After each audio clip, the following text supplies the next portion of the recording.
안녕하세요 디테일러 여러분, 블랙디테일의 DK입니다.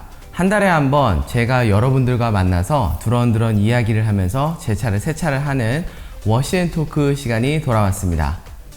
오늘도 여러분들께서 질문해 주셨던 내용들, 그리고 또 우리들 사는 얘기들 나누면서 세차 같이 하시죠. 지금부터 시작하겠습니다. 자, 워시앤토크 오늘도 휠과 타이어를 세정하면서 시작해 보도록 하겠습니다. 몇몇 분들은 이제 워시앤토크가 어떤 이제 컨텐츠인지 모르고 들어오셨다가, 아니 뭐 하루 종일 휠만 닦고 있냐 뭐 이렇게 얘기하시는 분들도 계세요. 뭐 아시다시피 제가 조용하게 이렇게 여러분들하고 얘기를 할 수 있는 가장 좋은 시간이 이렇게 휠 닦는 시간입니다. 그 이외에 막 고압수 뿌리고 뭐 에어 쏘고 막 드라이잉하고 이럴 때는 사실은 제가 마음도 급하고 그렇기 때문에 소리도 막 시끄럽고 이래서 여러분들하고 얘기할 시간이 별로 없어요. 그래서 대부분의 시간을 여러분들하고 얘기하는 시간을 휠 하는 거, 그리고 이제 마지막에 관리제 뿌릴 때 그때가 이제 가장 좋은 시간이거든요. 그래서 이제 그런 거 위주로 제가 아무 말 없이 이제 세차하는 모습만 보여드리면 여러분들 심심하시잖아요. 그래서 그런 화면들 위주로 편집을 하다 보니까 하루 종일 휠만 닦는 것처럼 보이는데 그렇지는 않다라는 거 미리 말씀을 드립니다. 오늘 제가 좀 새로운 툴들을 조금 가지고 왔어요. 사용해 보려고 갖고 왔는데 좀 보여드릴게요. 자, 일단은 타이어. 오늘 전체적으로 차는 그렇게 더럽지 않은 편이어서요, 휠 클리너 쓰지 않고 세정을 해주도록 그렇게 하겠습니다. 오늘은 휠과 타이어를 세정하는 도구를 조금 다른 거를 좀 갖고 왔거든요. 자, 일단 타이어부터 닦고 보여드릴게요.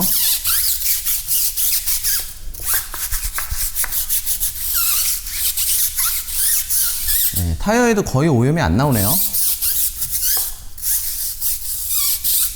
자, 보통 이제 이 안에 그 림 안쪽을 이제 제가 이 스피드마스터 브러쉬를 계속 써왔는데, 오늘은 저기 매드니스에서 나온 인크레디 브러쉬라는 이 제품을 한번 써볼 겁니다. 사실은 구입한 지가 굉장히 오래됐어요. 오래됐고, 그리고 뭐 제가 워낙에 매드니스를 좋아하기 때문에 딱 육안으로 보셔도 그 매드니스 그 미트 있잖아요. 세차 미트랑 재질이 동일합니다. 그렇게 생긴 휠 브러쉬예요. 뭐 휠 브러쉬라고는 해야 될지 아니면 휠 미트라고 해야 될지 모르겠지만, 일단 이렇게 막대기가 돼 있으니까 휠 브러쉬라고 하는 게 맞겠죠? 자, 이 제품을 산 지는 지금 벌써 1년이 넘어가요. 1년이 넘어가는데 그동안 제가 이 브러쉬를 사용을 못 했었습니다. 왜냐면 전에 타던 그 그랜저의 휠이 워낙에 스포크가 짜잘해서 이게 잘 들어가지가 않았어요. 그래서 이제 그동안 못 쓰고 있었는데, 이번에 이제 차를 바꾸면서 5 스포크로 바뀌었잖아요. 그래서 공간도 꽤 넓고 그래서 사용하려고 가지고 왔습니다. 이 인크레디 브러쉬는 총 2가지 버전이 있어요. 그냥 일반 인크레디 브러쉬가 있고, 요거는 인크레디 브러쉬 플랫 버전입니다. 플랫, 그 평평한. 야, 이 캘리퍼 뒤에는 이게 빡빡하네요. 이게 왜 그러냐면, 원래는 요 브러쉬에 이 안에 들어가 있는 심이 되게 둥글둥글한 약간 그 뚱뚱한 심이 들어갔었어요. 그러다 보니까 이제 스포크 사이가 좁거나 아니면 요런 캘리퍼 뒤에 있는 요기에 브러쉬가 들어가지가 않으니까 이제 개선품으로 이 플랫 버전이 나왔는데, 저는 2개 다 가지고 있습니다. 근데 이제 아무래도 요새는 이제 캘리퍼들이 크게 나오고 고성능 차들은, 그러니까 이 뒤쪽에 잘 안 들어가네요. 요 뒤는 하는 수 없이 전에 쓰던 스피드마스터를 쓰겠습니다. 이 스피드마스터 요 브러쉬는 진짜 그 휠의 형상에 크게 상관없이 이 범용적으로 쓰기에는 참 좋은 것 같은데, 아무래도 얘는 이제 진짜 말 그대로 이제 브러쉬잖아요. 솔이 이렇게 나와 있는 형태잖아요. 그러다 보니까 알게 모르게 좀 찜찜한 감이 좀 있어요. 왜냐면 아무래도 미트가 아닌 브러쉬니까 좀 거칠지 않을까, 휠에 상처를 내지는 않을까, 이런 뭐랄까 뭐 불안감? 뭐 약간 그런 것들이 사실 좀 있었는데, 이 인크레드 브러쉬 얘는 말 그대로 털이 아니라, 그러니까 마이크로파이버 재질의 거의 밑으로 닦는 거랑 다름이 없잖아요. 그래서 좀 더 그런 면에 있어서는 심리적으로 좀 안심이 되지 않나 그렇습니다. 왜냐면 뭐 단적으로 얘기해서 저희가 이 도장면을 이런 브러쉬로 닦지 않잖아요. 요런 밑으로 닦지. 사실 휠 표면도 도장면하고 다를 게 없거든요. 이 휠에도 똑같이 클리어 코트가 올라가 있습니다. 그러니까 표면의 재질은 본 도장하고 사실은 거의 동일하다고 보시면 돼요. 그러니까 뭐 휠 코팅제, 원래 이 도장면에 코팅을 했던 코팅제도 휠에다가 바를 수 있고 다 그런 거거든요. 아무튼 그래서 인크레드 브러쉬 가져왔는데, 역시나 캘리퍼 뒤쪽은 완벽하게 공략하기가 좀 힘듭니다. 앞바퀴에 있는, 아마 뒷바퀴는 아마 될 거예요. 그래서 일단은 샀으니까 써봐야죠. 앞으로도 계속 좀 써보도록 하겠습니다. 그리고 두 번째, 제가 휠 미트를 원래 이치윈 제품을 계속 썼었는데, 이것도 역시 매드니스에서 나온 인크레디 플레어라는 휠 미트입니다. 휠 전용 미트. 언뜻 보기에 그냥 미트랑 거의 비슷하게 생겼는데, 이렇게 보면 벙어리 장갑처럼 이렇게 돼 있어요. 귀엽죠, 약간? 요거를 제가 이것도 산지 굉장히 오래됐어요. 이것도 써야지 했는데, 그동안 이제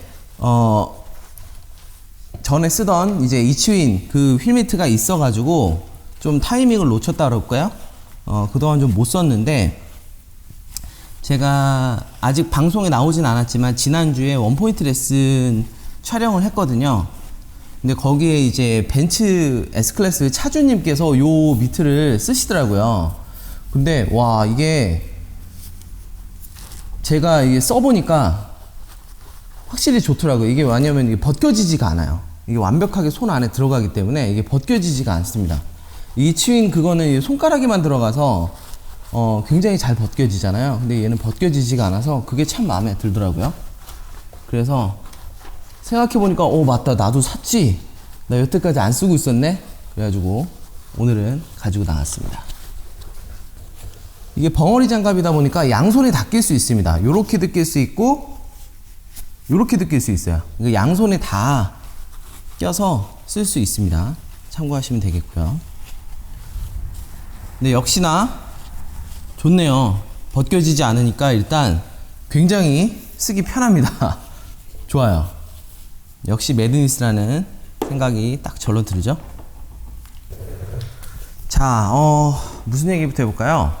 뭐 여전히 코로나는 아직까지는 좀 불안한 단계고요. 뭐 이제는 많은 분들께서 이제는 이제 우리의 생활처럼 받아들여야 되는 건가 보다 이렇게 생각을 하시는 것 같아요. 저 역시도 그렇고, 이제는 뭐 코로나 이전의 시대로는 돌아갈 수 없다 이런 얘기까지 있잖아요. 뭐 맞는 말 같습니다. 뭐 되게 좀 서글프긴 하지만, 이제는 마스크를 안 쓰고 밖으로 나가면 뭔가 이렇게 발가벗고 나간 것 같은, 뭐 바지 하나 안 입고 가는 것 같은 그런 느낌이 들 정도예요. 야, 이 질병 하나가 어떻게 이 전 인류의 삶을 이렇게 바꿔놨는지 참 무섭습니다.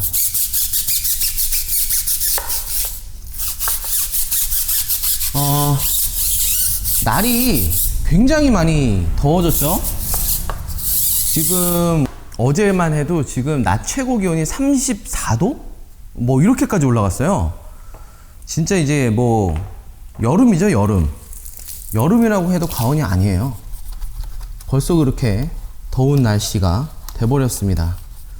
여러분들 더우실 때는 세차도 조금 자제하시면서, 아니면 이제 시간대를 좀 봐가면서 하셔야 돼요. 우리는 더 이상 20대, 30대가 아니지 않습니까? 물론 이제 제 영상을 봐주시는 분들 중에 아직 30대인 분들도 계세요. 20대, 30대 분들도 계시는데, 일단 제 기준에서 말씀드리면, 벌써 40대가 되면, 체력이 정말 하루하루 다르게 감퇴하는 것을 느낄 수 있습니다.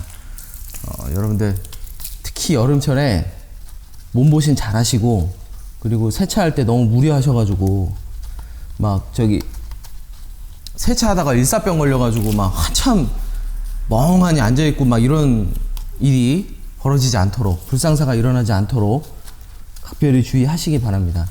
저도 지금 세차를 하고 있지만 지금 시간이 7시예요. 아침 7시. 아침 잠이 굉장히 많은 편인데 제가 유일하게 그 아침 잠을 양보하면서까지 할 수 있는 게 바로 요 여러분들과 만나는 이 워시앤토크 시간이죠.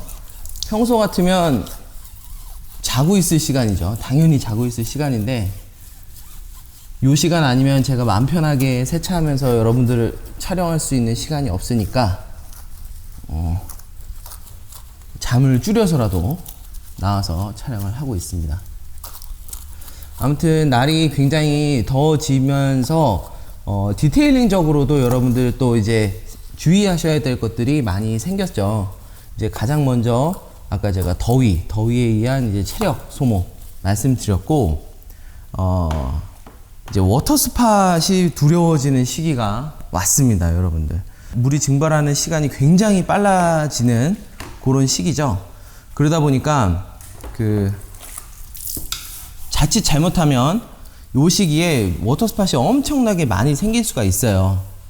그러니까 여러분들 항상 세차하실 때 어떻게 하면 내가 워터 스팟을 최소한으로 줄일 수 있을까, 요런 고민을 조금 해봐야 되는 시기입니다. 특히나 검정색, 어두운 색 차량을 갖고 계신 분들은 진짜 생각을 많이 하셔야 돼요. 제가 처음 검정색 차를 탔었을 때, 그때 이제 아반떼 MD 차량이었는데, 그때 아마 제가 첫 여름을 겪고 나서 엄청 좌절을 했던 기억이 있어요. 워터스팟 때문에.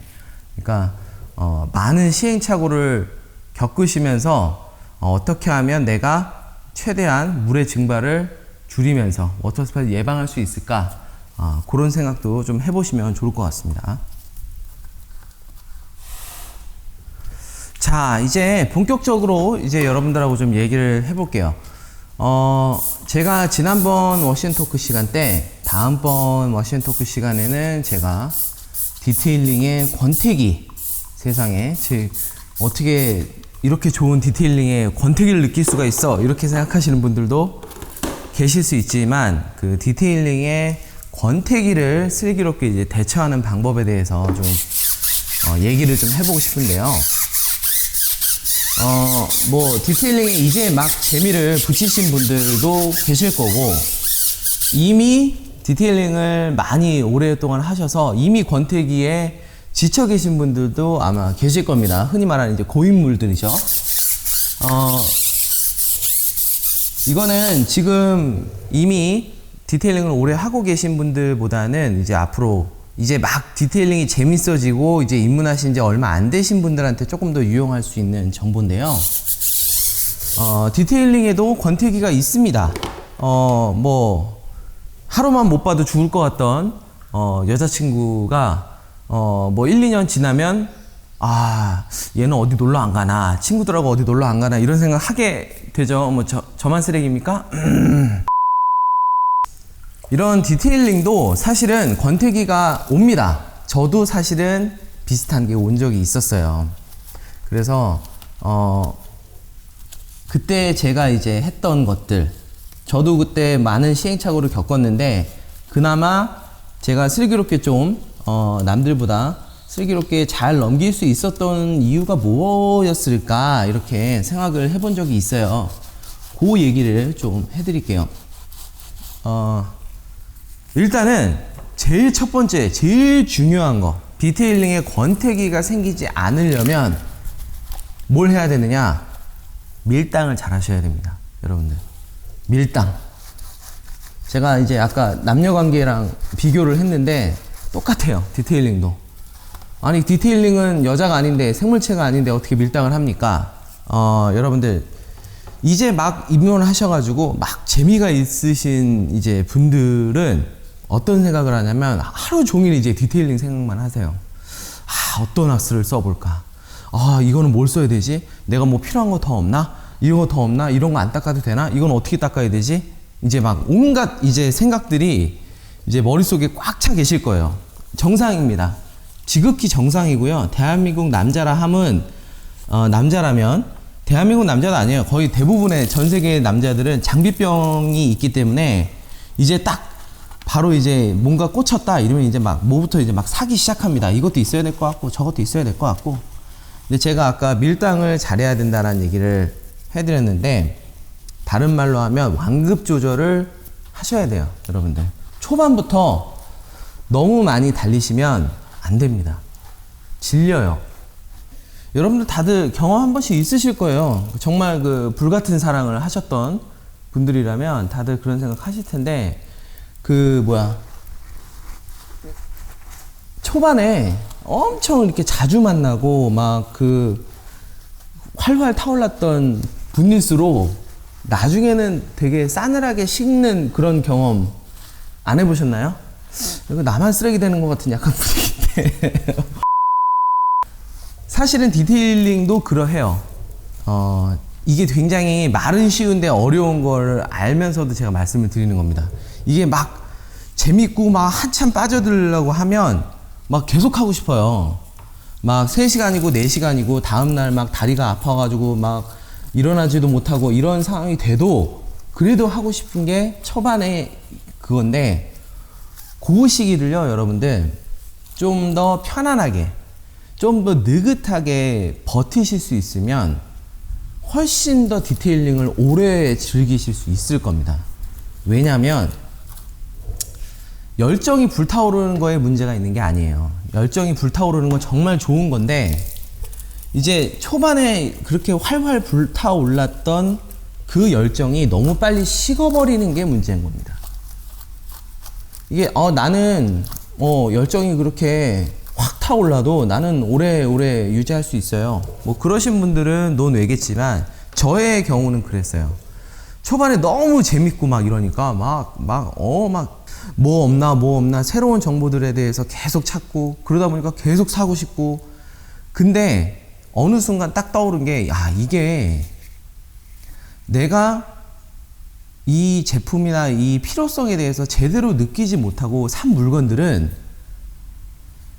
그때 당시에는 그 가치를 못 느껴요. 내가 분명히 나는 이게 정말 좋을 것 같아서 샀어. 근데 내가 정말 필요해서 산 게 아니라 남들이 쓰는 거 보고 저거 필요할 것 같은데 하고 샀어요. 근데 실제로 내 환경에는 그게 별로 필요가 없는 게 있을 수 있는 거예요. 자, 그러면 용품을 막 초반에 막 이것저것 사는 게 도대체 뭐가 잘못된 거냐? 아니 뭐 있어서 나쁠 건 없지 않냐? 이렇게 생각하시는 분들이 계실 수 있을 것 같은데요. 이게 초반에 용품을 너무 많이 사면 이제 어떤 함정에 빠지게 되냐면요. 일단 한 제품을 오래 못 씁니다. 사람이란 게 그렇게 돼 있어요. 지금 내가 만약에 왁스가 하나밖에 없다. 그러면 세차가 끝나면 당연히 그 왁스를 써야겠죠. 다른 선택지가 없으니까. 근데 지금 내가 쓰고 있는 왁스가 얼마 되지 않았는데 이미 지금 사놓은 왁스가 2개, 3개가 뒤에 더 있어요. 그러면 사람 심리란 게, 나 이거 빨리 쓰고 저거 새로 산 거 써봐야 되는데, 이렇게 돼요. 그렇게 되면 뭐가 문제냐? 원래 이 세차용품이라는 게 특히나 왁스같이 제품별로 그렇게 차이가 굉장히 심하지 않은 그런 제품들이 많거든요. 세차용품엔. 근데 그런 제품들은 한두 번 써가지고는 그 진가를 느끼기가 쉽지 않아요. 제가 그거는 지나고 나니까 알게 됐어요. 그러니까 처음에는 3만원짜리, 2만원짜리 고체 왁스를 사요. 나는 처음이니까 입문자용 가성비 좋은 왁스 뭐가 있나요? 막 찾습니다. 그래서 사서 써요. 이런 거구나. 왁스가 이런 거구나. 이제 막 재미가 막 들려가지고 이것저것 사시는 분들은 그러면 이거 말고 좀 더 좋은 왁스 없나? 찾게 되겠죠? 그러면 이제 뭐 다음번 살 때는 한 5, 6만원짜리 왁스 사십니다. 그러면 생각해 보세요. 지금 내가 쓰고 있는 왁스가 2, 3만 원짜리인데 5, 6만 원짜리 왁스를 샀어요. 그게 안 써보고 싶으시겠어요? 그리고 지금 내가 쓰고 있는 이 왁스가 왠지 좀 싸골틱하게 보일 것 같고, 뭔가 왠지 좀 남들한테 나 이거 쓴다고 얘기하기도 좀 쪽팔리는 것 같고, 그런 생각 드실 거 아니에요. 그러면 이 전에 샀던 이 왁스는 제대로 안 쓰게 됩니다. 사람이란 게 그렇게 돼 있어요. 생각을 해보세요, 여러분들. 그 30대 초반의 여성과 썸을 타는 중간에 갑자기 20대 초반에 아주 푸릇푸릇한 여성과 같이 썸을 타게 됐어요. 비교가 안 되겠어요? 이거 옳은 비유인지 모르겠네. 이래도 나중에 혼나는 거 아닌가 모르겠네. 자, 어찌됐든 맞는 비유인지 모르겠지만 그렇게 되다 보면 자연스럽게 어떻게 되냐면요, 만족을 못 하게 돼요. 3만원짜리, 5만원짜리, 7만원짜리, 10만원짜리, 나중엔 30만원짜리, 50만원짜리 왁스를 쓰더라도 이게 도대체 뭐가 다른 거지? 왜냐면 내가 하나하나를 느끼고 진짜 즐길 정도의 시간이 필요하기 때문에 그 시간을 못 버티고 계속 용품을 바꿔가면서 하셨던 분들은 말 그대로 나 그거 써봤어. 어디 가서 써봤다고 얘기는 할 수 있겠지만, 그래? 얘는 어땠어? 얘는 뭐가 좋았어? 얘는 이거랑 비교했을 때 어떤 게 좋디? 어떤 게 안 좋디? 라고 물어봤을 때 대답을 잘 못해요. 왜냐면 자기도 얼마 안 써봤거든. 그러니까 그런 함정에 빠지기 쉬워요. 너무 초반에 용품을 너무 많이 질르시면. 그 세차를 하면서 내가 그 안에 있는 과정이 나만의 프로세스가 어느 정도 정립이 되시고, 내가 물건을 샀을 때, 그 제품을 샀을 때, 이 제품은 어떻다라고 내가 스스로 판단할 수 있을 정도의 수준이 되기 전까지는 저는 여러 제품을 갖고 있는 게 별로 의미가 없다고 생각합니다. 한마디로 제 아들 7살짜리 제 아들한테 100만원짜리 노트북을 주고, 그리고 300만원짜리 노트북을 주고 너 이거 두 개 한번 비교해봐, 어떤 게 더 좋아? 라고 물어보는 거랑 다를 게 없다고 보는 거예요. 이게 어느 정도 컴퓨터를 활용하는 능력도 있고 그 차이점을 느낄 수 있는 정도가 된 이후에 그런 비싼 고가의 노트북을 샀을 때, 얘는 이래서 좋구나, 얘는 이게 좋네 라고 느낄 수 있는 것이지, 이제 막 입문해서 얼마 안 되신 분들께서 용품만 좋은 거를 아니면 여러 가지를 산다고 해서 그 차이점을 느낄 수 있고 그렇지는 않다라고 저는 생각을 하거든요. 그래서 이렇게 많은 제품들을 한꺼번에 너무 많이 사시면 순간 자기는 그렇게 생각해요. 나는 끝까지 다 써봤는데 디테일링 별거 없더라, 이런 말씀 하시더라고요. 되게 안타까워요. 사실은 디테일링의 재미는 용품을 질리는 것 이외에도 정말 많은데, 그리고 그 용품을 즐기는 방법이 그 방법밖에 있는 건 아닌데, 그러니까 그런 걸 보면 좀 안타깝죠. 그래서 제가 옆에서 보면 진짜 급격하게 막 이렇게 빠져들으셔가지고 1년도 안 돼서 접으시는 분들을 너무 많이 봤어요. 근데 그분들 맨날 하는 말이 그냥 디테일링 다 똑같죠 이제는 저는 더 써보고 싶은 것도 없어요. 자긴 다 써봤다 이거지. 하지만 세상에는 정말로 많은 세차용품도 있고요. 그리고 내 스킬이 올라가는 그 정도에 따라서 느끼는 정도도 다릅니다. 아는 만큼 보인다라고 하죠. 내가 초밥이었을 때, 세린이었을 때 느꼈던, 똑같은 제품을 쓰더라도 세린이었을 때 느꼈던 감정과 나중에 1년, 2년, 3년 어느 정도 경험이 쌓이고 나서 썼을 때의 그 감흥은 달라요. 제가 왁스를 지금 쓰지 않지만 저는 왁스를 팔지 않습니다. 저는 저만의 그 추억이 어린 제품들이라고 생각하기 때문에 그 왁스를 안 팔고 가지고 있는 데는 다 이유가 있어요. 제가 나중에 또 나이가 조금 더 지금보다 조금 더 성숙해 있어서 그때 가서 또 써봤을 때 어떤 느낌일까? 그런 것들이 재밌기 때문이에요. 그래서 일단은 여러분들 세차 용품을 무분별하게 많이 지르는 거, 이것저것 막 초반에 막 사서 쓰시는 거, 그게 첫 번째로 경계해야 할 대상입니다. 자, 지금 휠은 다 끝났고요. 휠 린스 해주고 차량 전체 고압수 뿌려주고 미트질하면서 또 다시 얘기해 볼게요.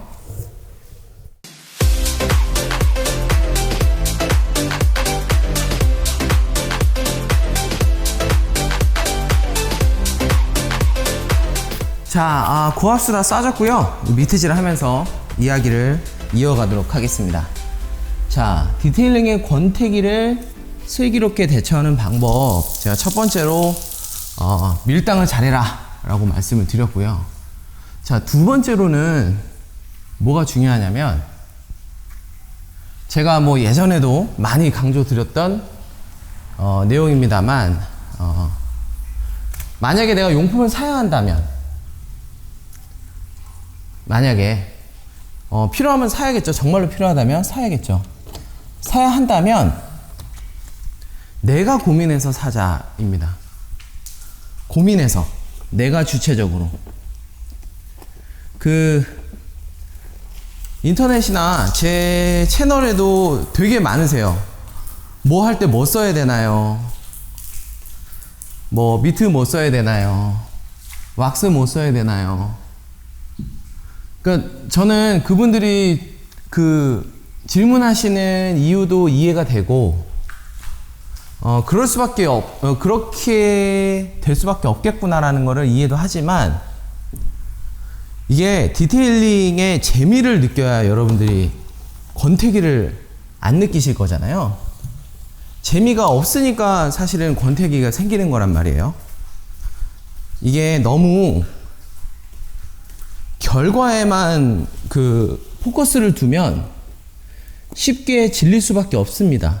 왜냐면 디테일링의 결과는 오래 지속되지 않거든요. 여러분들 특히나 이제 검정차 오너분들은 너무 공감을 하실 건데, 세차했어요. 내 차가 세상에서 제일 깨끗한 것 같아. 근데 세차가 끝나고 집에 이제 주차하려고 딱 주차를 해요.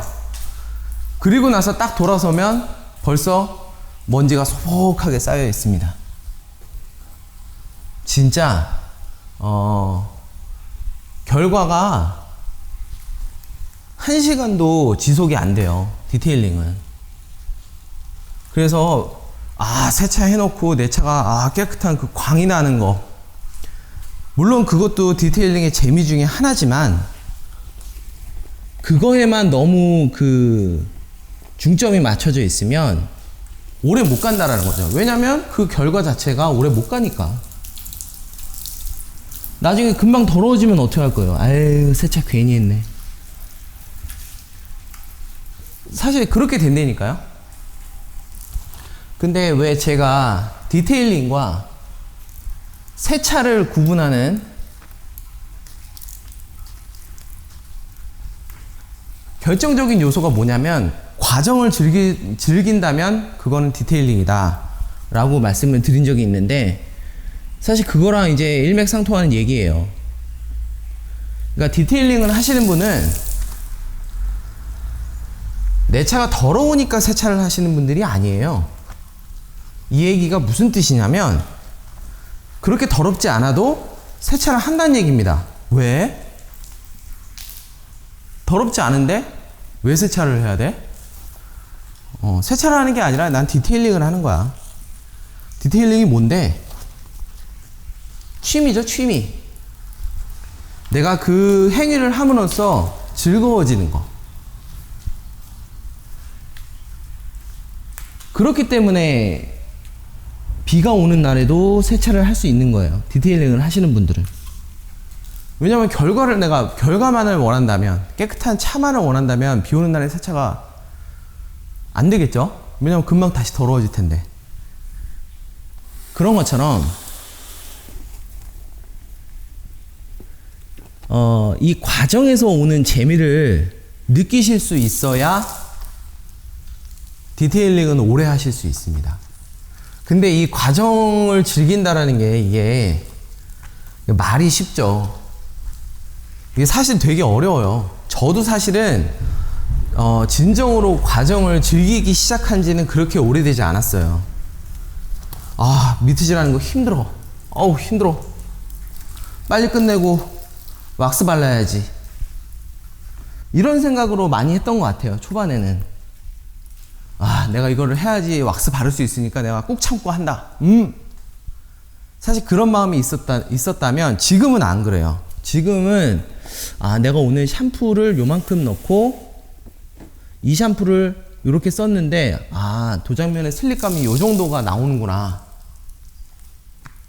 얘는 거품이 요 정도로 나오는데 거품이 금방 사라지고 빨리 유지가 안 되네. 많이 유지가 안 되네. 뭐 이런 것들이 이제 재미로 다가와요. 그러면 다음번엔 내가 이런 거 제품을 한번 써봐야겠구나. 이런 거에 평이 좀 좋은 애들을 좀 많이 봐야겠다. 그런 게 이제 과정에서 오는 재미거든요. 샴푸를 못 썼는지는 결과물에서는 나타나지가 않죠. 깨끗하면 그만이니까. 근데 무슨 제품을 썼는데 이런 느낌이구나. 아까 제가 휠 청소했을 때도 인크레디 브러쉬, 인크레디 플레어 이런 거 써서 해봤는데 이런 느낌이구나. 제가 여러분들께 말은 안 했지만 이런 느낌이구나 하는 그 과정이 재밌어요.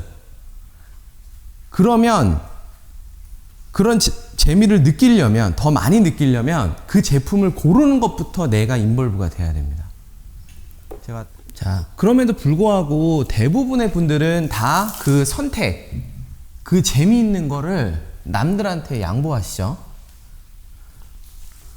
못 써야 돼요. 그러면 요거 쓰세요. 그게 왜 다른 제품에 비해서 어떤 것이 좋고 어떤 것이 괜찮은지 물어보지도 않고 관심도 없습니다. 그냥 나보다 먼저 했던 사람이 이거 쓰래니까, 그거 쓰래니까 그냥 쓰는 거예요. 그런 상태에서 제가 말씀드린 그 과정에서 오는 재미가 느껴질 수 있을까요? 저는 어렵다고 생각하거든요. 이제 그런 분들이 있어요. 근데 나는 아무것도 모르는데 선택했다가 망하면 어떡하냐. 여러분들 망할 리가 거의 없습니다. 정말로 엉망인 제품들은요, 출시 자체가 힘들어요. 이게 어떤 세상인데. 여러분들 최소한의 후기는 보실 거잖아요. 후기.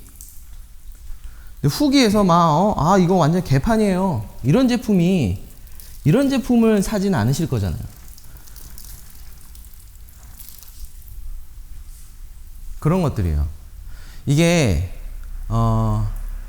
그런 것들을 조금 더 관심 있게 지켜보고, 그리고 내가 이걸 써보고 얘는 이런 게 부족하구나. 다음번에 나는 이런 거를 좀 중점적으로 봐야지라는 생각을 하면 보인다니까요. 예를 들어서 지금 제가 미트질을 하고 있으니까 제가 샴푸를 고른다라고 했을 때, 제가 좋아하는 샴푸 여러분들 다 아실 겁니다. 근데 제가 어떤 과정을 통해서 그 전에 어떤 제품들을 두루두루 써서 지금의 아담스 카샴푸나 아니면 카프로 리셋으로 정착했는지 여러분들 모르시잖아요. 제가 어떤 거에 중점을 두고 이 제품을 썼는지 물론 설명은 드렸지만 그거를 몸으로 직접 느끼지는 못하셨단 말이죠. 제가 이제 샴푸를 고를 때 기준을 말씀을 드리면, 샴푸 어떤 게 좋아요? 어떤 거를 중점적으로 봐야 돼요? 당연히 사람들이 윤활력이요, 이렇게 생각하죠. 저도 예전에는 그랬어요. 윤활력이 일단 제일 좋다, 제일 좋아야 한다.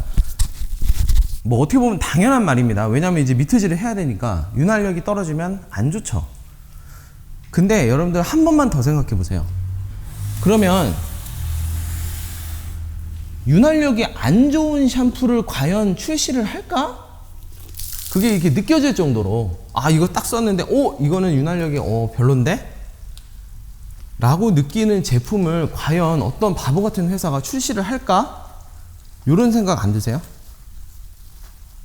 그러니까, 윤활력이 좋아야 한다는 거는 그 누구도 다 알아요. 문제는 윤활력이 좋으면서도 그 이후에 어떤 것들이 더 필요한가, 그 플러스 알파가 중요한 거죠. 그걸로 인해서 제품을 사냐 안 사냐가 결정되는 거예요. 그럼 그 알파는 뭐가 되느냐? 사람마다 다른 거라니까. 저 같은 경우에는 뭐가 우선이었냐면, 당연히 첫 번째는 기본으로 깔고 하는 게 윤활력이고, 두 번째가 물자국이 남지 않는 것들이에요. 샴푸가 말랐을 때 도장면에 자국이 남지 않는 것. 그게 저한테는 첫 번째였어요. 왜냐면, 그리고 저는 방송을 하잖아요. 이렇게 촬영을 하잖아요. 그러면 미트질 하는데 시간이 엄청 많이 걸려요. 그러니까 어느 정도 마를 수밖에 없어요. 아무리 게러지 안에서 해도. 그랬을 때 도장면에 데미지를 주지 않고 자국을 남기지 않는 샴푸가 어떤 게 있을까라고 해서 그걸 중점적으로 찾다가 알게 된 샴푸가 그 두 샴푸예요. 그러니까 그런 것들을 여러분들이 세차를 하는 과정에서 느낄 수 있는 즐거움이라는 거죠. 그 즐거움을 느끼지 못하면 세차를 오래 하기 힘들다니까요. 금방 질려요. 덥네요. 자, 이제 미트질은 끝났고요. 이제 고압수 뿌려주고 드라잉 한 다음에 다음 이야기 진행하도록 하겠습니다. 아우, 힘들어.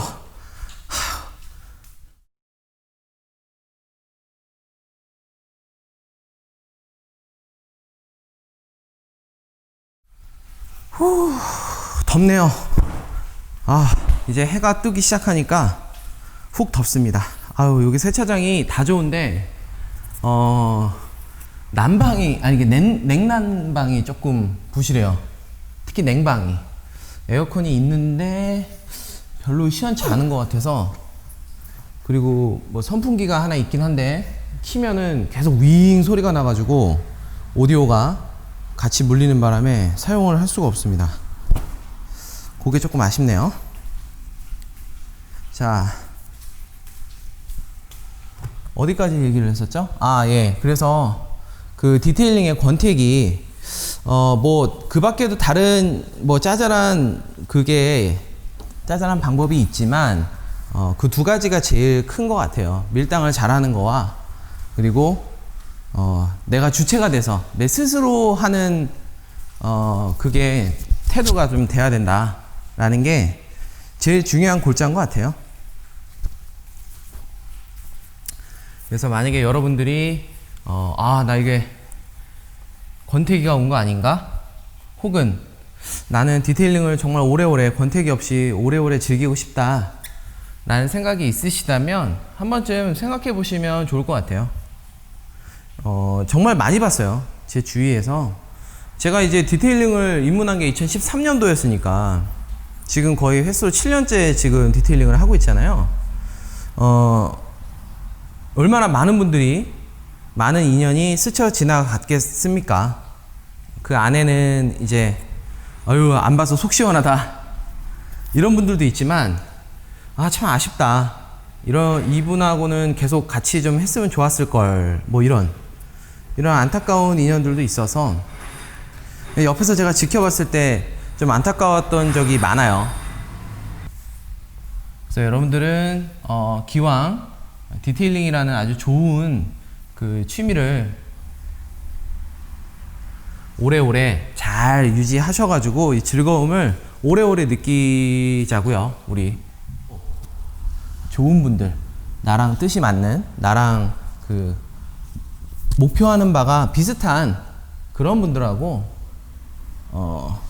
재밌게 하십시오.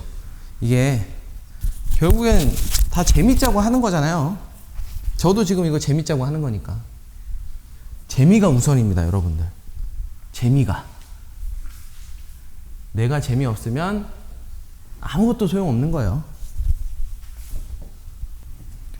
그 드라잉을 하다 보니까 생각이 났어요.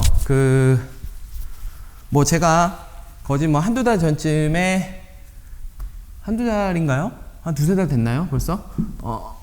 A탑의 타올, 구독자 이벤트랑 같이 콜라보를 해서 진행을 했었죠. 굉장히 많은 분들이 구매를 해 주셨고, 저도 지금 요거 사용하고 있는 이 드라잉 타올도 그때 샀던 하이브리드 드라잉 타올인데, 얼마 전에 또 세일을 했더라고요. 20주년. 제가 지난번 영상 때 10주년인지 20주년인지 헷갈린다 그랬었는데 20주년 이벤트로 이번에는 30% 할인해 가지고 판매를 진행하셨더라고요. 이미 지금 현재로서는 다 끝난 상태입니다. 뭐 그때 아마 회원가입을 하셨던 분들은 문자 다 받으셨을 거예요. 저도 문자 받고 알았으니까. 그래가지고 뭐 이벤트 한 지 얼마 안 됐는데 또 이벤트 하시네 하고선 일단 들어가 봤는데 신제품이 나왔더라고요. 드라잉 타월 중에도 하나 있었고 다용도 타월 중에도 하나 신제품이 하나 있었어요. 근데 드라잉 타월은 보니까 트위스트 루프형의 드라잉 타월인데, 기존의 드라잉 타월하고는 다른 게 이제 양면 트위스트 루프 드라잉 타월은 이미 시중에 많이 나와 있죠. 새로운 건 아닌데 A탑에서는 처음 나온 것 같아요. 딱 보면은 이거 그 제품 아닌가요? 이렇게 할 정도로 좀 유사하게 생겼는데, 저는 이제 일단은 A탑 타월을 무한 신뢰하기 때문에 구매를 해서 이미 한번 사용을 해봤어요. 근데 역시 좋더라고요. 오늘은 제가 안 갖고 왔는데 트위스트 루프 드라잉 타올이 원래 흡수력이 엄청 강하거든요. 그래서 뭐 시중에 나와 있는 대부분의 이제 세차용 드라잉 타올은 트위스트 루프 형태, 이렇게 루프를 했는데 그걸 꽈가지고 이렇게 꽈배기처럼 그렇게 생겨 있는 형태인데, 그렇게 한 이유가 이제 그렇게 해야 무게 대비, 부피 대비 이제 흡수력이 좋으니까 그렇게 이제 제작을 하고 있는 건데, A탑 타월이라고 뭐 이렇게 크게 다른 게 있겠어? 일단은 제가 눈에 띄게 다른 거는 혼용률이죠. 혼용률. 폴리아마이드와 폴리에스테르의 비율 7:3. 제가 좋아하는 7:3 비율의 드라잉 타월이다 보니까 제가 기존에 알고 있던 트위스트 루프 드라잉 타월보다도 흡수력이 더 좋더라고요. 그게 느껴지더라고요. 새 거라서 그런 게 아니라 진짜로. 그리고 트위스트 루프형 드라잉 타월의 이제 최대 단점이라고 할 수 있는 이제 털이 뻣뻣한 느낌. 그 느낌도 훨씬 덜해요. 확실히 혼용률이라는 게 되게 중요한 것 같아요. 원사가. 그렇죠? 뭐든지 원료가 되게 중요하죠. 그래서 아주 만족을 하면서 사용을 하고 있습니다. 뭔가 빠르게 드라잉을 해야 될 때, 빠른 속도로 드라잉을 해야 될 때 사용하면 좋지 않을까. 이게 하이브리드 드라잉 타월 같은 경우에는 트위스트 루프와 이제 오픈 파일, 이렇게 플러시 형태의 파일이 섞여 있는 타월이다 보니까 털 빠짐이 있을 수 있어요. 플러시형 타월은 원래 털 빠짐이 있을 수 있거든요. 기본적으로.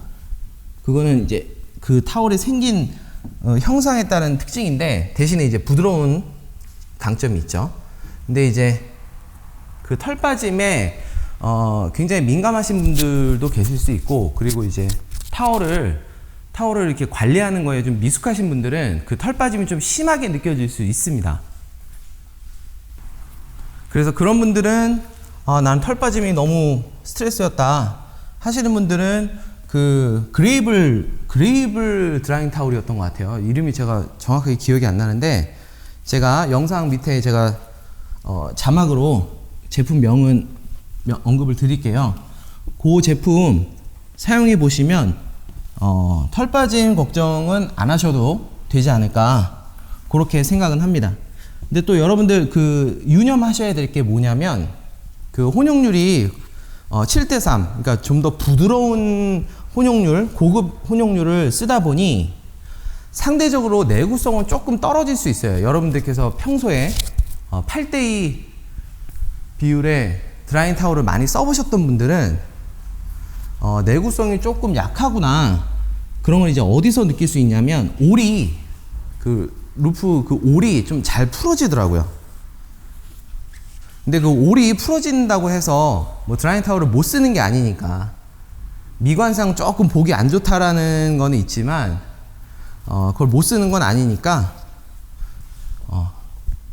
그 정도의 트레이드 오프는 있다. 장점이 있는 반면 그런 단점도 있을 수 있다라는 거 참고하셔가지고 선택을 하시면 좋을 것 같아요. 저는 기본적으로는 그래도 하이브리드 드라잉 타올을 더 좋아합니다. 부드러운 게 저한테는 우선이니까요. 자, 그리고 또 어느 분께서 댓글로 질문을 해주셨던 내용 중에 어떤 내용이 있었냐면 이번에 신차를 샀는데 왁스로 관리를 해야 할지 유리막 코팅으로 해야 할지 고민입니다.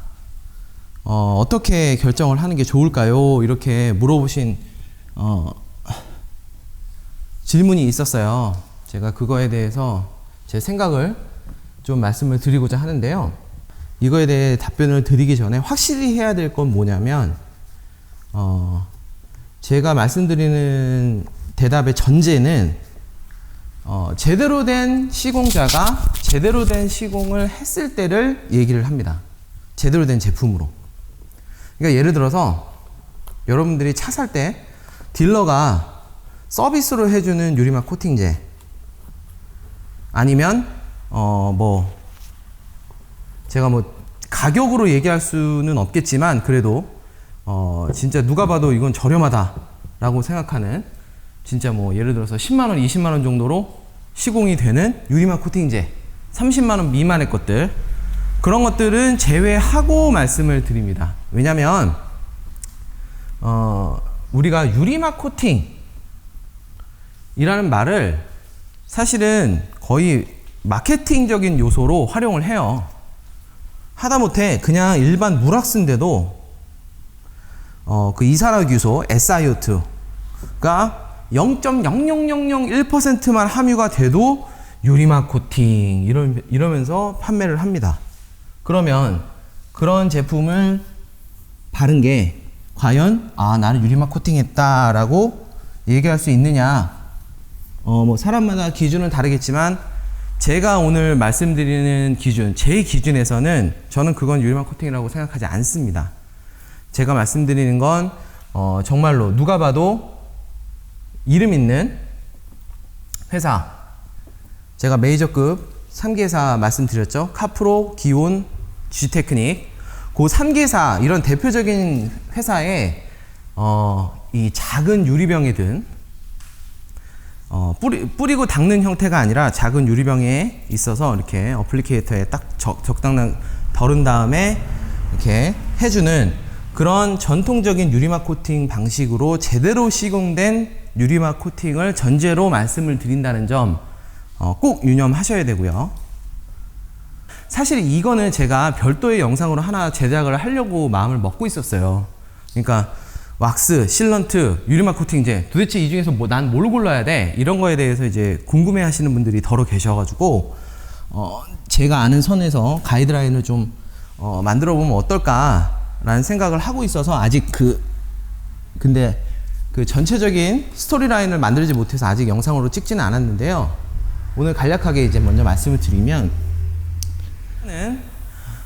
카나우바 왁스 그리고 실런트 그리고 유리막 코팅 이 세 가지 부류를 놓고 말씀을 드리겠습니다. 일단 퀵 디테일러 물왁스는 제외를 할게요. 물왁스는 그냥 난 이것도 저것도 싫다 나는 무조건 간편한 게 최고다 이런 분들은 그냥 물왁스 쓰시면 되는 거고요. 그거보다 좀 더 신경을 써주고 싶은데 왁스를 해야 될지, 이제 실런트를 해야 될지, 유리막 코팅을 해야 될지, 예, 고민하시는 분들, 고민하셔서 이제 저한테 질문을 주셨으니까, 그거에 대해서 답변을 드릴게요. 일단은, 카나우바 왁스는 기본적으로 지속성이 가장 낮습니다. 그 세 가지 부류 중에서. 평균적으로 봤을 때요. 대신에, 감성적인 만족감이 좋죠. 예를 들면, 핸드 왁싱이 가능하다든지, 그런 것들. 유일하게 내가 맨손으로 바를 수 있는, 그러니까 어플리케이터 없이 맨손으로 바를 수 있는 게 바로 카나우바 왁스입니다. 카나우바 왁스는 대부분 그 식물에서 자연적으로 유래된 제품들, 그러니까 성분들, 뭐 카나우바도 그렇고 몬탄 왁스, 뭐 각종 오일류 이런 것들이 들어가 있기 때문에 인체에 무해하죠. 피부에 닿아도 크게 문제가 없고요. 그렇기 때문에 감성적으로 이게 내가 뭔가 내 차를 직접적으로 매주 이렇게 가꾸어 준다라는 그런 만족감을 줄 수가 있습니다.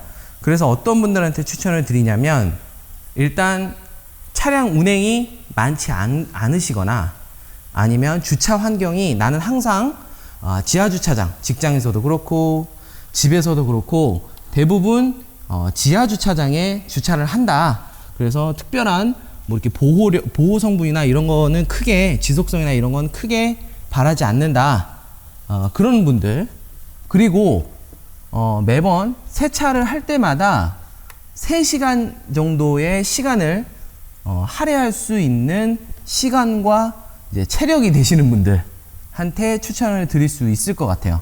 그래서 고체 왁스 같은 경우에는 실질적인 지속성, 그러니까 뭐 제조사에서 얘기하는 지속성 말고 제가 직접 경험한 실질적인 지속성은 거의 일주일 아니면 2주일 정도예요.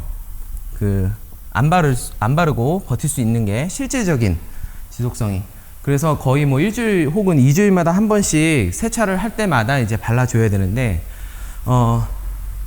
왁스를 바르는 그런 그 과정 자체가 되게 재미있는 그런 과정이 되거든요.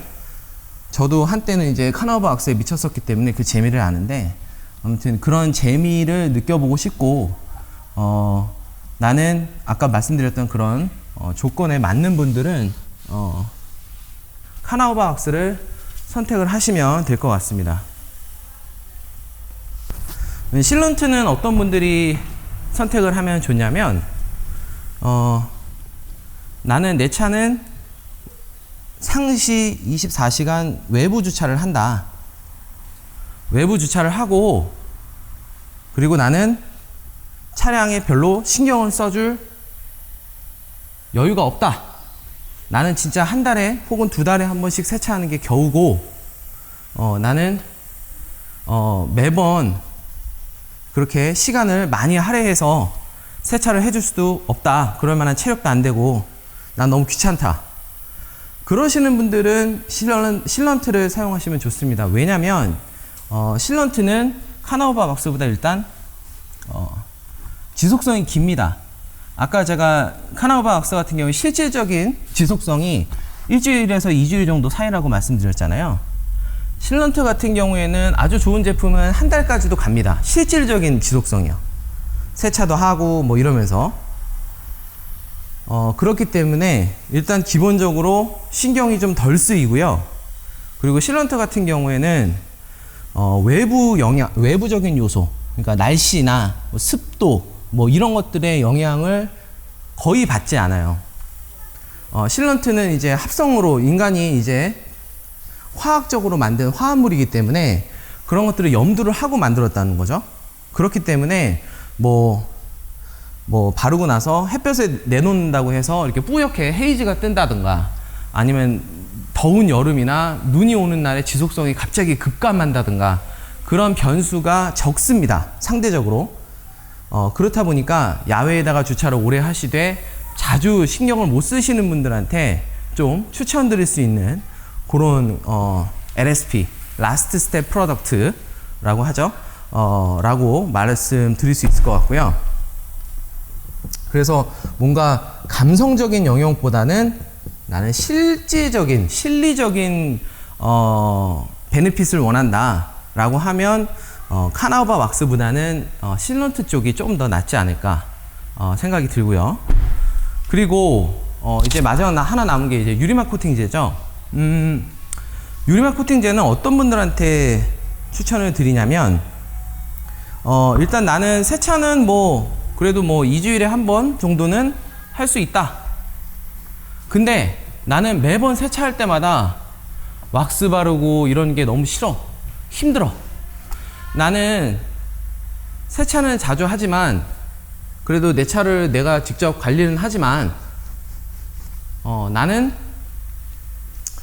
매번 세차할 때마다 그렇게 시간을 많이 할애할 수 없다. 1시간 내외로 끊고 싶다. 그러면서도 나는 내 차의 그 지금 상태, 좋은 상태를 최대한 오래 유지하고 싶다 라고 하시는 분들은 유리막 코팅을 시공을 하시면 됩니다. 선택을 하시면 되는데 유리막 코팅제에 대해서 여러분들 이제 언뜻 들어서는 유리막 코팅제가 제일 좋게 보이죠. 당연히 보호력 측면에서, 지속성 측면에서 보면 유리막 코팅제가 가장 좋은 게 맞습니다. 당연하죠. 가격도 제일 비싸고 가장 지금 핫하니까요. 그러니까 이렇게 많은 사람들이 선택을 하고 있는 거겠죠. 근데 여러분들께서 아까 제가 전제로 말씀드렸다시피 이 유리막 코팅제가 좋다, 좋은 거야, 좋은 것까지는 알겠는데 그거를 이용해서 소비자를 속이는 업체들이 꽤 많이 있다고 들었어요. 그러니까 제대로 된 유리막 코팅제가 아닌데, 혹은 매뉴얼대로 시공을 하지 않고 자기의 편의대로, 그러니까 나는 힘드니까 최대한 편의로 간략하게 대충 시공을 하시는 업체들도 꽤 많다라고 해요. 근데 맹점은 뭐냐, 그거를 우리가 알 수가 없다라는 거죠, 소비자로서.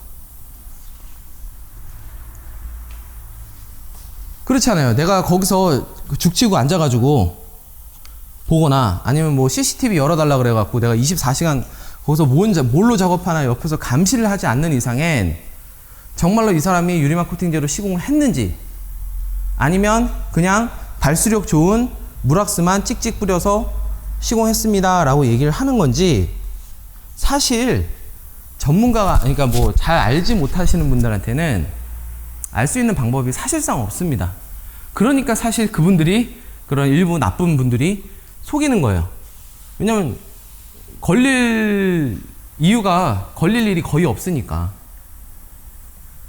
사실 제가 그 셀프 유리막 코팅을 하게 된 결정적인 계기도 사실은 그거였거든요. 그러니까 내가 못 믿겠는 거야. 이 사람이 정말 나한테 100만원, 200만원 받으면 정말 정직하게 시공을 하나 안 하나 나 알 수가 없잖아. 사진 몇 장으로 내가 그걸 어떻게 알아요? 물론 믿고 살아야 되는 세상이지만 요새 세상이 험하죠. 네, 그래서 뭔가 내가 직접 하면 믿을 수 있잖아요. 그리고 나만큼 꼼꼼하게 작업할 수 있는 사람도 없을 거고, 그렇잖아요. 그래서 사실은 이제 셀프로 이제 시공을 하기 시작했는데, 어찌됐건 조금 3000% 빠지긴 했지만 그래서 그런 요령으로 그 정도의 3가지 종류를 특징을 듣고서 나는 어느 쪽에 더 가까운가를 생각하셔가지고 선택을 하시면 될 것 같습니다. 자세한 내용은 제가 별도의 영상으로 한번 만들어 볼게요. 그때 영상을 한번 더 참고를 해주시면 좋을 것 같고, 일단은 질문에 대한 답변은 그렇게 드리겠습니다. 자, 이제 드라잉까지 다 끝냈고요. 마지막 관리제만 뿌려주면 됩니다. 오늘 잊지 않고 제가 기온의 큐어도 가져왔어요. 그래서 G테크닉의 C2V3를 반 바를 거고요. 절반은 기온의 큐어를 발라서 작업성이나 느낌적인 차이가 있는지 여러분들하고 또 얘기를 좀 해볼게요. 자, 마지막으로 제가 답변을 드릴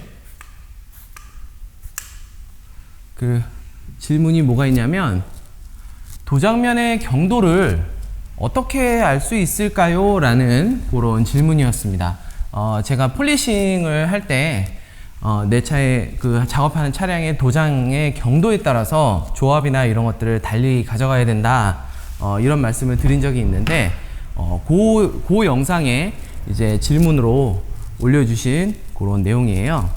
뭐 우리가 흔히 알고 있는 고경도 차량이라고 이제 흔히 알려져 있는 차량들 있잖아요. 지금 제 차인 제네시스 G80도 이제 고경도 차량으로 알려져 있죠.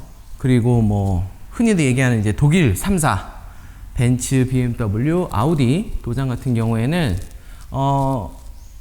고경도 도장이라고 부를 수 있을 것 같습니다. 근데 그 고경도 도장이라는 게 뭐 이렇게 기준이 딱 있어가지고 뭐 이 정도 이상은 고경도, 이 정도 이상은 아니, 이렇게 구분 짓는 뭐 경계가 이렇게 확실하게 있는 건 아니에요. 근데 이제 흔히들 딱딱한, 그래서 잘 안 까지는 그런 도장들을 이제 흔히들 이제 고경도 도장이라고 하는데, 그래서 내 차에, 내가 지금 하고 있는 이 차가 경도가 어느 정도가 되는지를 아는 게 중요한 거니까. 왜냐면 아무리 고경도 차량이라 하더라도 사고가 나서 그 부분을 재도색을 했다. 재도색 한 곳이 그렇게 비싼 곳, 좋은 곳이 아니라 어디 이렇게 후진대, 싸게 하는데 그런 데다 맡겼다. 그러면 차는 벤츠일지 몰라도 도장의 경도는 싸구려 차보다도 못한 그런 물 같은 그런 아주 물렁물렁한 경도가 나올 수도 있는 거죠. 그래서 결국에는 차마다 다 다르고, 그 내가 작업하는 차량에 맞는 내 목적에 맞는 조합을 찾는 것이 굉장히 중요한데요. 제가 영상에서도 설명을 드렸지만, 그래서 테스트 패널이라는 걸 합니다. 테스트를 해보는 거예요. 일단 경험이 어느 정도 있는 사람의 기준에서 말씀을 드리면, 내 머릿속에 있는 데이터가 있지 않습니까? 이 기계에, 이 패드에 이 약재를 조합하면 어느 정도의 커팅력이 나오고 어느 정도의 데미지가 생긴다 라는 게 내 머릿속에 있을 거예요. 어느 정도 이제 경험이 있는 분들에 한해서 말씀을 드리면, 그러면 그거부터 시작하시는 게 좋습니다. 내가 평소에 많이 썼던 것들에서부터 시작하시는 게 좋아요. 그래서 보는 거죠. 내가 오늘 이 차를 처음 만났는데 얘가 경도가 어느 정도 되는지 한번 알아보고 싶다. 그리고 내가 아는, 내가 생각했을 때 요 정도의 조합으로 공략하면 괜찮을 것 같아. 그거부터 먼저 시작을 합니다. 그 다음에 시작을 했으면 한번 돌리고 나서 상태를 보는 거예요. 그러면 여러 가지 이제 결과물이 나올 거예요. 스크래치가 말끔히 없어졌어요. 말끔히 없어지고 데미지도 내가 봤을 때는 심하지도 않아. 그러면 더 이상 고민할 필요가 없는 거예요. 그 조합이 맞는 조합입니다. 근데 그렇게 되는 경우는 사실 많지 않아요. 흔치 않고. 자, 그렇게 했는데 결과가 스크래치는 다 지워졌는데 도장면이 뿌옇게 데미지가 엄청 많이 남았어요. 그러면 어떤 생각을 해야 되냐면, 내가 했던 조합이 너무 세구나. 왜냐면 스크래치는 다 없어졌으니까. 그러니까 지금 너무 커팅이 많이 되고 있다는 증거예요. 스크래치의 깊이보다. 자, 그런 게 있을 수 있고, 만약에 테스트 패널 돌렸는데 데미지는 없는데 스크래치도 그대로야. 스크래치도 없어지지도 않고 데미지도 별로 없어. 말끔해. 그러면 뭐냐? 내가 지금 쓰고 있는 조합이 너무 약하다는 뜻입니다. 그러면 당연히 그거보다 좀 더 센 조합으로 가야겠죠. 뭐 그럴 때는 여러 가지 방법이 있지만 패드랑 약재를 동시에 바꾸는 것보다는 그 정도에 따라서 패드만 하나 올릴 수도 있고 아니면 컴파운드만 하나 올릴 수도 있습니다. 자, 근데 이렇게 내가 조절을 하려면 어떤 게 돼야 될까요? 말 그대로 내가 A라는 컴파운드를 썼어요. 내가 A라는 컴파운드를 썼는데 커팅력이 모자라. 그러면 제가 아까 말씀드린 게 패드나 컴파운드를 하나 커팅력이 높은 놈으로 올려야 된다 말씀드렸잖아요. 그러면 A 컴파운드보다 한 단계 위에 있는 컴파운드는 뭐지? 라는 게 내 머릿속에 있어야 돼요. 그래야지 그런 조절이 가능합니다. 그런 게 내 머릿속에 있으려면 평소에 한 차를 할 때 두세 가지 조합을 다 해봐야 돼요. 그래야 패드는 동일하게 놨는데 컴파운드를 A, B, C를 써봤는데 또 각각 다른 패널에다가 혹은 본넷 하나에도 여기는 A, 여기는 B, 여기는 C 이렇게 써놓고 이렇게 보는 거죠. 얘는 이렇네, 쟤는 이렇네. 이러면 그래야 비로소 내 머릿속에 하나의 데이터가 들어오는 겁니다. A보다 B가 한 단계 커팅력이 좋구나. C는 써보니까 A보다 한 단계가 낮네. D는 A랑 거의 비슷한데 얘는 작업성이 조금 후지네. 뭐 이런 정도의 그 데이터베이스가 내 머릿속에 쌓이는 거거든요. 그런 작업이 평소에 되어 있어야 도장면의 경도를 아는 것 뿐만이 아니라 그 알아낸 도장면의 경도 그리고 그런 거를 가지고 내가 작업을 할 수 있는 겁니다. 그러니까 도장면의 경도가 단단하다 아니다는 사실은 크게 중요하지 않을 수도 있어요. 왜냐면 정말 중요한 건 내가 이 차를 지금 어떤 패드와 어떤 컴파운드로 공략을 했을 때 가장 효과적이면서도 불필요한 삭감이 없이 말끔하게 작업을 할 수 있는가, 그거를 알아내는 거죠. 그게 궁극적인 목표니까요. 그러니까 일적인 예로 이제 그렇게 하는 거고요. 그럼 만약에 나는 컴파운드에 대한 지식이, 사전 지식이 하나도 없습니다. 그러면 어떻게 할까요? 라고 했을 때는 사실은 무식한 방법이지만 여러 번 반복하는 방법밖에는 없어요. 제가 그 초보자를 위한 그 셀프 폴리싱 그 컴파운드랑 패드 추천을 드린 게 있죠. 그때 이제 추천드렸던 제품이 아마 맨제르나의 커팅 컴파운드는 FG400 그리고 피니싱 컴파운드는 슈퍼 피니시 3500이었을 겁니다. 이 두 가지는 특징이 뭐냐면 굉장히 범용성이 좋아요. 그러니까 말 그대로 도장면이 굉장히 단단한 차량에도 사용할 수 있고 굉장히 무른 차량에도 쓸 수가 있는 아주 범용적인 컴파운드입니다. 그러다 보니까 어떤 특징이 가지고 있냐면 커팅력이 아주 강력하거나 그렇지 않아요. 그건 어쩔 수가 없어요. 여러 군데에 걸쳐 있어야 하기 때문에 뭔가 이렇게 날카로운 뭔가 선명한 특징이 없는 두루뭉실한 두루두루 쓸 수 있는 그런 컴파운드거든요. 그래서 여러분들은 패드를 가지고 조절하는 수밖에 없습니다. 그래서 약한 조합부터 그러니까 양모 패드보다는 마이크로파이버 패드가 조금 더 약할 거고요. 그리고 마이크로파이버 패드보다는 폼 패드가 좀 더 약할 겁니다. 그러면 컴파운드는 FG400을 쓰더라도 일단 폼 패드와 먼저 조합을 해보는 거죠. A라는 지점에 폼 패드로 먼저 작업을 해봐요.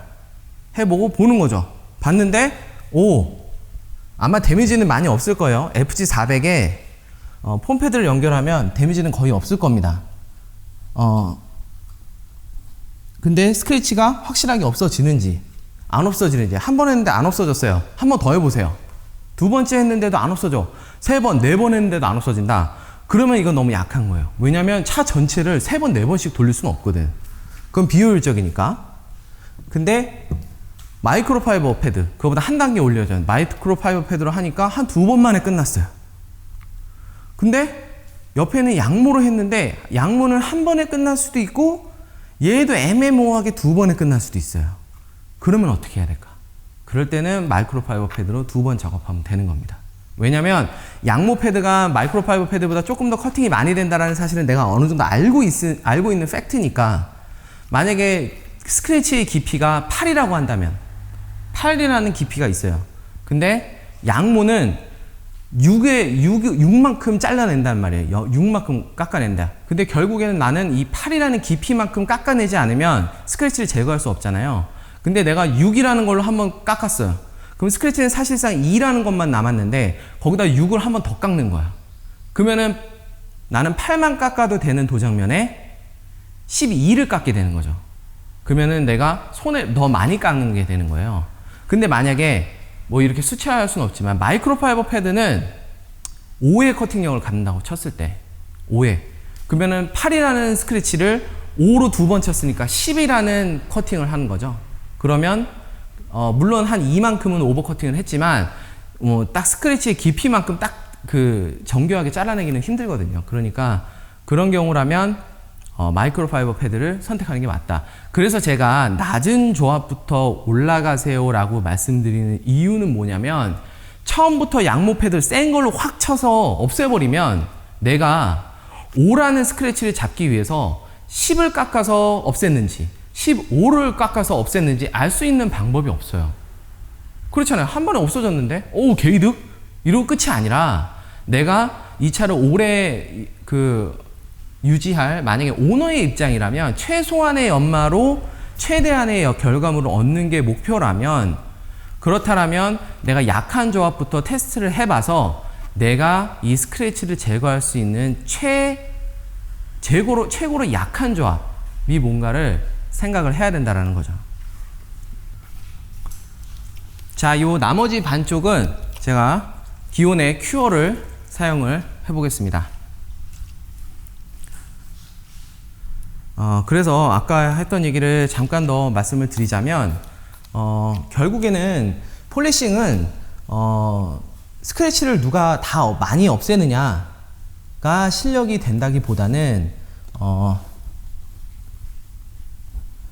얼마만큼 덜 깎으면서 이 덜 깎는 어떻게 하면 덜 깎으면서 이 스크래치를 다 없앨 수 있을까 이게 사실은 굉장한 실력과 노력과 이런 것들이 필요한 사안이거든요. 여러분들 들어보셨을 때 이해가 되시죠? 그래서 조금 제가 심화해서 말씀을 드리긴 했지만 어찌됐건 그 작업자의 마인드가 사실은 굉장히 중요합니다. 최대한 빨리 내가 이 차를 빨리 쳐내고 다음 차를 해야 된다 라는 마인드가 있으면 제가 아까 말씀드렸던 약한 조합부터 올라가면서 최소한의 커팅을 어떻게 하면 덜 깎으면서 내가 이 스크래치를 지울 수 있을까를 고민할까요? 그렇지 않겠죠? 어떻게 하면 나는 이거를 빨리 끝낼까라고 하면 강한 조합으로 갈 수밖에 없어요. 한 방에 끝내려고. 그러다 보면 필연적으로 오버커팅이 일어날 수밖에 없습니다. 여기서 얘기하는 오버커팅은 아까 얘기했던 스크래치 깊이보다 좀 더 많이 깎아내는 거죠. 왜냐하면 어차피 소비자는 모른다라고 생각하거든요. 차주는. 그렇잖아요. 여러분들 강택 맡겨놓고 도막이 어느 정도 연마되는지 알 수 있는 방법이 있으십니까? 도막 측정기 없으시잖아요. 저 같은 이제 환자들이나 있는 거지. 그래서 사실은 광택이 저는 이제 왜 그런 거 있잖아요. 어디가 유리막 코팅 잘한다더라. 뭐 유리막 코팅이 뭐 100만 원짜리라더라. 저는 정말로 돈을 많이 받고 그 사람의 가치가 발휘하는 거는 유리막 코팅을 뭘로 쓰느냐가 아니라 폴리싱을 어떻게 하느냐가 더 중요하다고 봐요. 왜냐하면 아까 말씀드린 그런 이유 때문이에요. 이게 유리막 코팅제는 이미 찍어서 나오는 거기 때문에 시공을 하면 누구나 다 할 수 있어요. 근데 이 폴리싱만큼은 굉장한 경험과 테크닉이 필요한 거고 그 차이가 심합니다. 그러니까 숙련된 사람과 아닌 사람의 차이가 많이 벌어져요. 왜냐하면 이런 마인드셋이 다르기 때문에. 물론 티는 나지 않을 겁니다. 차주님이 느꼈을 때는 오히려 많이 깎아서 스크래치가 더 많이 제거된 게 나아 보일 수도 있어요. 하지만 제가 오늘 설명드린 내용을 듣고 나서는 아마 조금 다른 생각이 드실 수도 있을 것 같아요. 내가 이 차를 1, 2년 타고 말 게 아니라 5년, 10년 정말 오래오래 아껴주고 싶다라는 마음이 있으시다면 제가 말씀드린 그런 마인드셋을 갖고 있는 업자 혹은 작업자에게 의뢰를 하시는 게 맞습니다. 시간이 많이 걸리고 그런 거는 결국에는 이 작업자가 생각을 해야 되는 몫이에요.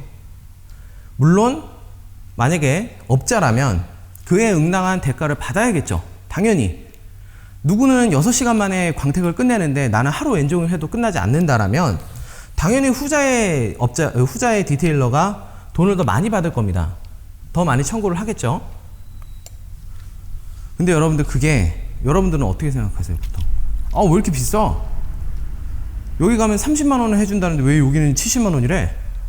그게 여러분들 그냥 단순히 가격으로만 생각할 게 아니라는 거죠. 물론 돈은 비싼데 제대로 하지 않는 데도 있을 수 있어요. 그러니까 이런 것들을 잘 생각하시면서 이제 업체를 고르더라도 아니면 작업을 하더라도 선택을 하셔야 된다 말씀을 드립니다. 자, 지금 제가 저쪽 반은 G테크닉 그 C2V3로 작업을 했고요. 지금 여기는 기온 큐어로 지금 작업을 하고 있는데 역시나 저의 기억이 맞는 것 같아요. 그 작업성, 그러니까 잔사가 잘 일어나지 않는 것도 C2V3였고요. 일단 슬립감도, 도장면의 슬립감도 C2V3가 좀 더 좋습니다. 근데 이제 뭐 발수력이나 지속성 같은 경우에는 좀 더 지켜봐야겠지만 일단 작업을 할 때 벌써 큐어 같은 경우에는 조금 잔사가 많이 남는다라고 할 정도까지는 아니지만 손이 한 번이라도 좀 더 가는 것 같아요. C2V3는 정말 설렁설렁해도 별로 잔사가 남지 않았는데 큐어 같은 경우에는 조금 신경을 써야 되는 그런 상품이네요. 참고로 말씀드리면 제가 이 큐어 이게 원액이 아닙니다. 지금 이거를 증류수랑 1대1로 희석했어요. 왜냐면 이게 큐어가 워낙에는 아니고 잔사가 좀 있는 걸 제가 알고 있기 때문에 제가 1대1로 희석해서 사용을 하고 있습니다. 카프로의 리로드라는 제품도 있어요. 똑같은 유리막 코팅 관리제인데 걔도 잔사가 좀 세거든요. 그 제품을 사용하실 때도 증류수랑 1대1로 희석해서 쓰시면 훨씬 작업성이 개선되는 걸 느끼실 겁니다. 아무튼 이렇게 해서 지금 관리제 다 발랐고요. 이제 마무리 하도록 하겠습니다. 자, 이렇게 해서 모든 세차 과정이 끝이 났습니다. 반짝반짝 또 깨끗해진 차를 보니까 기분이 좋고 오늘은 왠지 그동안 밀렸던 얘기들도 여러분들하고 많이 할 수 있었던 것 같아서 기분이 좋네요. 세차를 다 끝내니까 이제 엄청나게 덥네요. 지금 땀이 엄청 많이 났는데 뭐 어차피 여러분들 제 얼굴 보려고 보는 거 아니니까 이해해 주실 거라 믿습니다. 자, 워시앤토크는 여러분들의 질문을 제가 대답해 드리는 그런 컨텐츠입니다. 평소에 저의 생각이 궁금하셨거나 아니면 이런 거에 대해서는 좀 자세하게 설명을 해줬으면 좋겠다 싶으신 것들은 영상 밑에 댓글이나 아니면 제 이메일 주소로 보내주시면 제가 선별을 해서 다음번 워시앤토크 시간에 답변을 드리도록 하겠습니다. 오늘 영상 즐거우셨으면요, 좋아요 한 번씩 눌러주시고요. 저는 또 새로운 영상으로 인사드리겠습니다. 감사합니다.